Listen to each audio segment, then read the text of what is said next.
My name is John Dubois, and I welcome you to the third in a series of short videos concerning forgotten figures in history.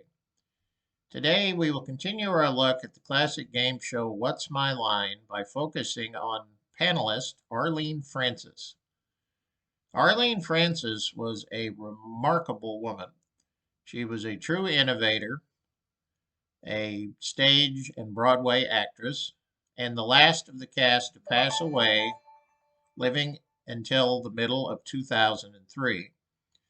Arlene Francis was a trained theatrical actress who came to prominence in the early days of television in 1948. She had multiple programs on the air and at one point in 1952 hosted three different shows on all three networks. This is just simply not something you would see later in television. But in the early days of the medium, there was a cooperation between the networks that allowed for such a unique situation. Arlene was an early panelist on What's My Line, beginning with the show in 1950 with its inception. Her husband, Martin Gable, appeared on the show, I believe, somewhere north of 100 times, and Arlene was known for her remarkably interesting voice, her ability to balance serious and silly, the fact that she was a quick and sharp intellect, and particularly in her younger years, a subtle but startlingly attractive woman. Her interactions with Dorothy Kilgallen and Bennett Cerf and host John Daly were also an integral part of how this show, which was essentially four people sitting in a panel trying to guess what someone did for a living, ran in one form or another for almost 25 full years.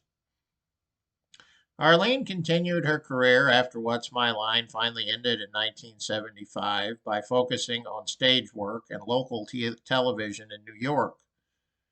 She famously wore a diamond necklace, well, it was a diamond heart, that Martin Gable had given her that was stolen in a daring daylight robbery in the 80s that focused on the crime, that brought focus to the crime situation in New York.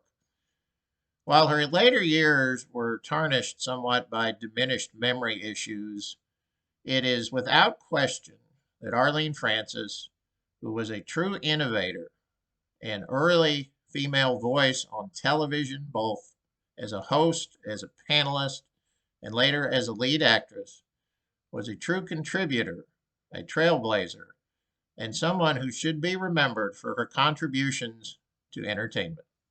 Thank you.